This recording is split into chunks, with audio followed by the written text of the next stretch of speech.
Okay, I'm about to announce our last speaker for today. He's right there. He's the founder of D Labs in Slovenia, and his name is Jaka Levstek. Welcome on stage. Okay. Thank you. Are you tired? There's much less of you than there was this morning. That's what they tell me. I just slept through it, actually, to be honest. But it's cool. So apparently I'm the last today. I have some things I have to tell you at the end of the presentation in terms of you getting back tomorrow and everything. So to get you really nice and ready for it, I've prepared this nice long presentation. It's not going to be more than an hour and a half, don't worry. I'll not take it that long. Actually, it will be pretty short, to be honest. I like my presentation short.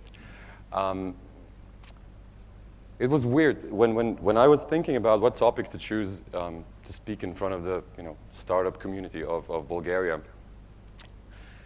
And you always go through this thought process about, you have to be smart again, you have to teach them how to properly do startups and how not to make mistakes and how to be this great scientific process and blah, blah, blah, and lean and all the and design thinking and everything. And it's, in all honesty, it's great. But I also had the impression that this is going to be the majority of the things you're going to hear today. So I said, actually, you know what, this time, let's speak about something that you typically don't speak about when you talk about startups. Because, in terms of, what? Okay, that was ridiculous. In terms of trying to learn about how to build companies, learning about the theories and learning about the best practices is obviously really important. But there is another thing that typically happens in that process. And in a very sophisticated way, it's typically called that you lose balls. Right? You think so much about how to do stuff properly and with all the experiments and going out there and talking to customers in a way, you can create this very useful but extremely boring things. And there are many ways, obviously, in which you can avoid this type of things. But I thought that talking about the brand and startups might be something that would be a little bit interesting. Because in actuality, there's lots of companies that actually did branding very, very early stage. And branding, we always have this sort of notion about it that it's it's the thing we associated with stuff like Coca-Cola and Intel and Google and all these big companies. And we wait till we're big so we can build our own brand and then we're going to be really cool. But actually, you don't have to wait that long. So what I've prepared for you guys today is just a little bit of a glimpse of how various companies have tried to tackle these things, some better, some worse, obviously, to maybe get a bit more, to give you a little bit of imagination of how to become a slightly bigger badass. Okay, here's the remote. Let's see if this works. Okay, that's boring. Cool. How many of you guys know a small little company called Moo? It's M-O-O. That's not bad. So Moo was one of the, I would say, one of the first properly badass startups of London, in a way. What they're doing, what they're here for, is extremely boring. Because what they do is they print business cards. Yes, there was a startup for printing business cards, which was slightly ridiculous. Obviously, because it was a tech company, you could design and build and order and everything like that, all the stuff you could do online. And it was a really nice process, and the UX was perfect and amazing. But that's not what made them badass. What made them badass was essentially how should I call it? The attention to detail they've put into every single small part of the process between their customer and their system and their cards, and every what we call touch point was something that they tried to take as an opportunity to create something with a bit more spunk, with a bit more humor.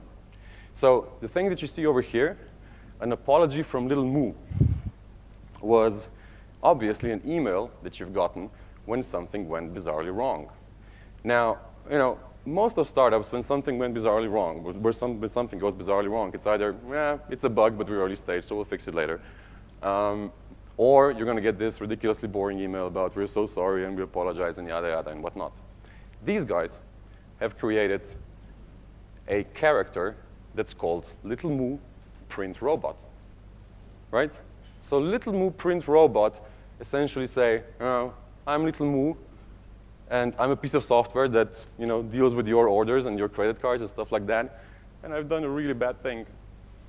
A little bit like Marvin, the paranoid android, right? The fact was that because they've sort of thought about it, they've taken it to a bit more of a sort of creative and emotional level, and they've created someone that the customer could actually talk to. Obviously, the response of the people to this email was something completely different than anything else, right? So they wouldn't talk about stuff like, oh my God, Moo fucked up again. What they talked about was, oh my God, I've got this ridiculously cool email from Moo, right? This email was being blogged about, shared about, social media'd about, or whatever the verb is. And it just created a totally different emotional attachment between the customers and Moo. They didn't stop there, actually. Part of the thrill of ordering a Moo credit card was the fact that once you've actually gotten them, so once the post delivered it to you, you would get a nice one word on the nice little card that said, yay. That made all the difference. This is a title of an actual blog post that, again, was then Reddited and everything like that again. And this is part of the way that Moo gained its awareness, its attraction, its reach out, obviously with almost little to no budget. So branding can actually be quite lucrative to do if you know how to do it properly, right? Now there's some theory, which, how much time do we have? Okay, 20 minutes. Actually, I'll jump through this. Brand experience is a summary of all touch points between a brand and its respective market. It's boring. Yes, there are tools you can use to actually do that. You can map out all the things, all the interaction touch points between your product and between your customers. It's always a good exercise to do. By the way, this would be something that typically if you have a UX person in the company, that would be something you would want to expect from it. And if you don't have a UX person in your company, there's also a great little meetup of UX now started to happen in Sofia, so check it out and try to go there and see how those people think about these things. You have funnels, and you can understand what's the sort of pain points that your user goes through as he sort of approaches, but that's still a little bit boring. I'm just trying to show you that there's already a bunch of things, a bunch of nice tools you can use to start thinking about those things, to start thinking about sort of where do you want to become a badass, and where are the opportunities to make the biggest impact by becoming a badass. But you can do that on your home, on your computers, you can Google it or whatever. Those things about being a badass in a brand are not just related to the product.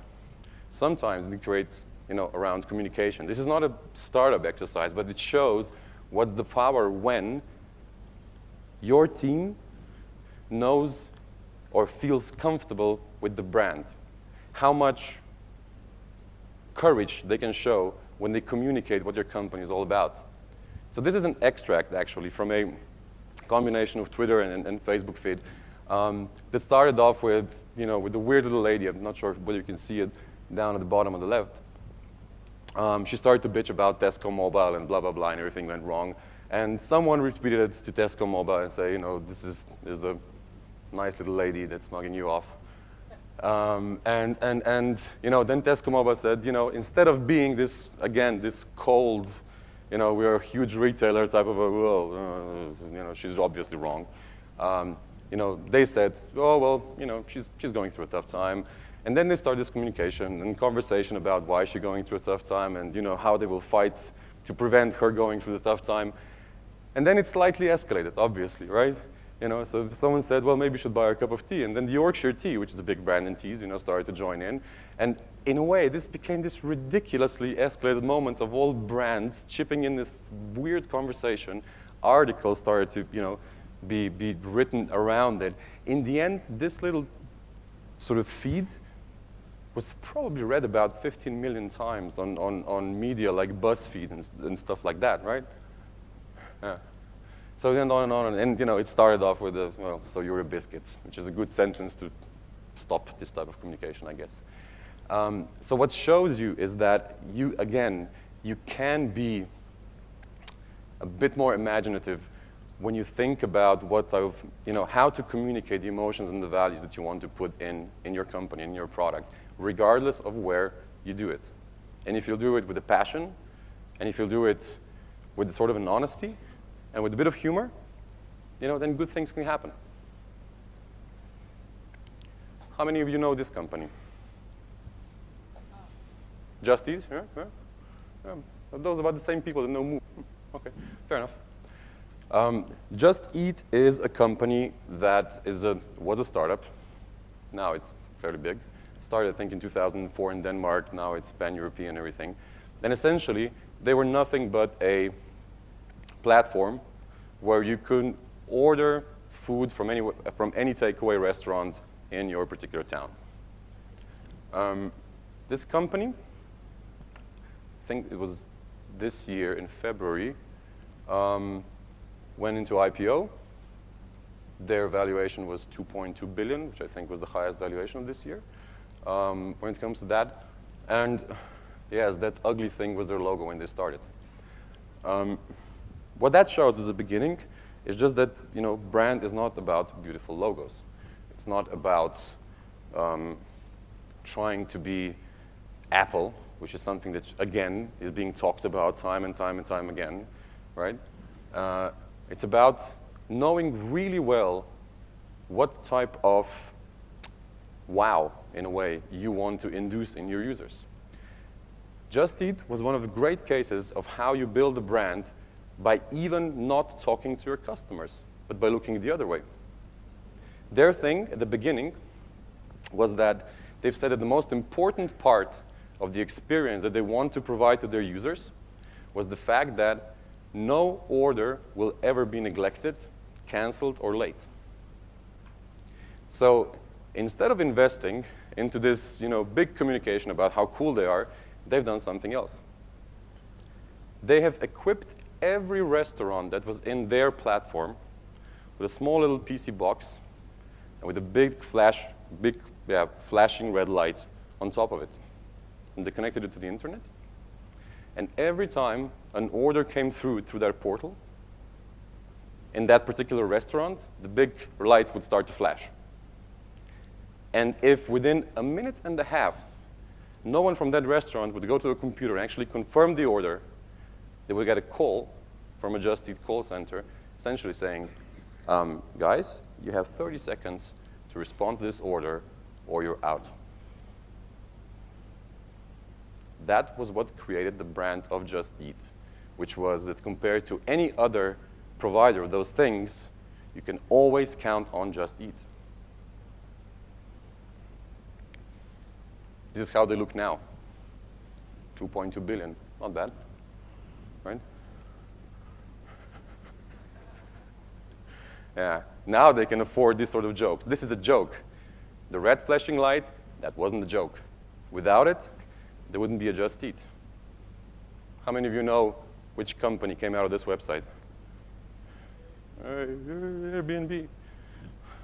Cool. What do you think? How much do you think these guys thought about the brand initially? Like a lot? A little? That's fine, someone said. Okay, how many of you have spoken to your friends about this amazing, fine, new thing? Nah. No, these guys actually screwed everything they could screw up at the beginning. This is part of the screw up, right? And then there was this miraculous, things that you now read in your textbooks about the growth hacking and how they've used Craigslist to promote the, sort of the placings that they've had on their website. And we now all talk about what a genius move this was. That was just part of the genius, not even the most important one. What's the biggest difference between this photo and this one?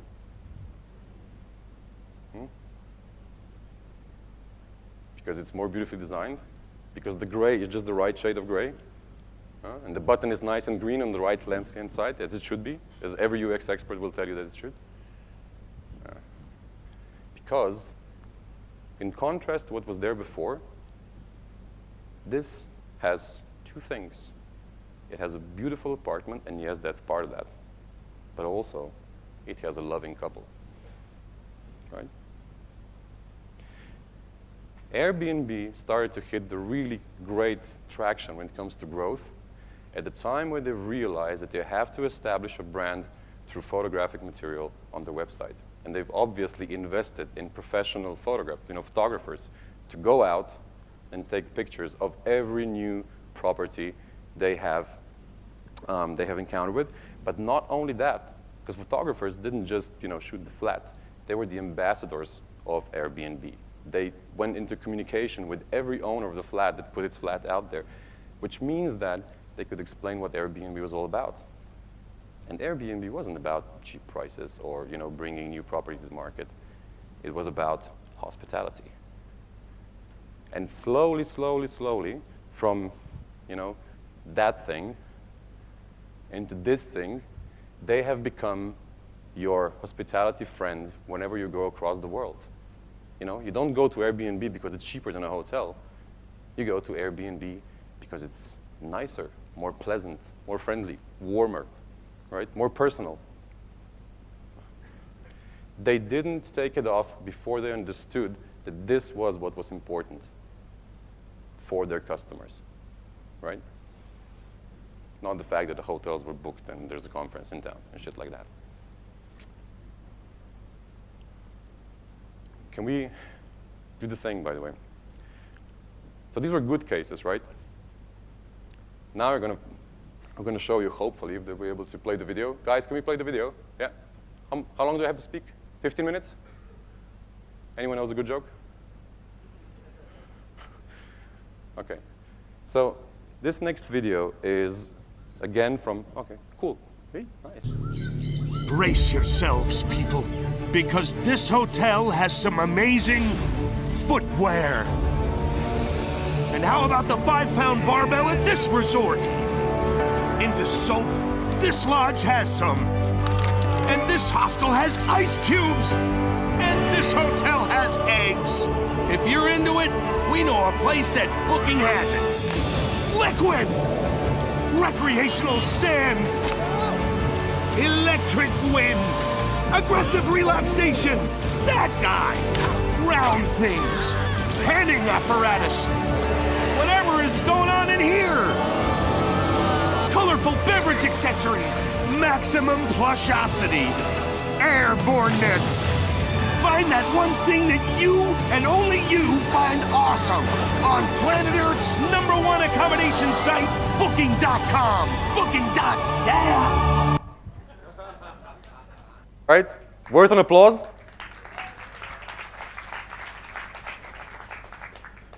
This was the most ridiculous branding exercise ever in the world.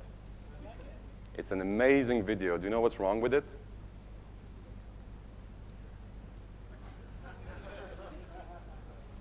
What is the connection between that video and this?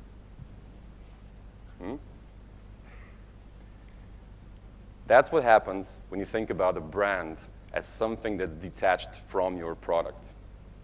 That's what happens when you buy agencies to do your branding, and they speak to whoever is the CEO, and he starts to talk about the grand visions and whatever and whatnot, and there's not a product person in the room that would tell him that, dude, this is all bullshit, right? These guys have spent, I think, about 24 million on this advertising campaign, and all they've gotten was WTFs all over the internet. It is an amazing video, though. So, obviously, what's the point? Point number one, don't wait to be big because you might do stupid stuff. That's number one. Point number two, right?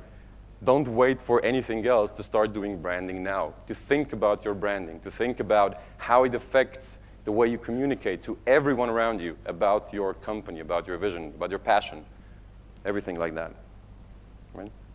And point number three, brand without a product that says the same thing is nothing.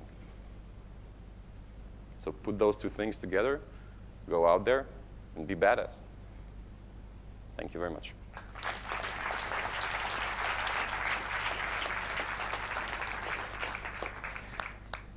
Also, Martin asked me to say just a couple of things about you guys showing up to tomorrow here, all three of you.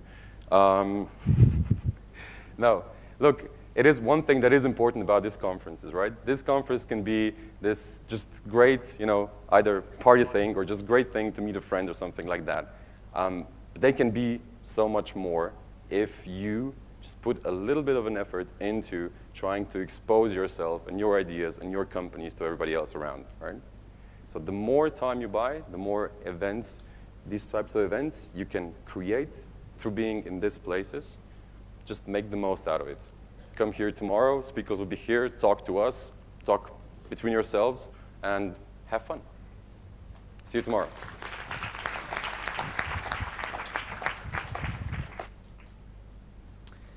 Okay, guys, this concludes day 1 of our Startup Next conference.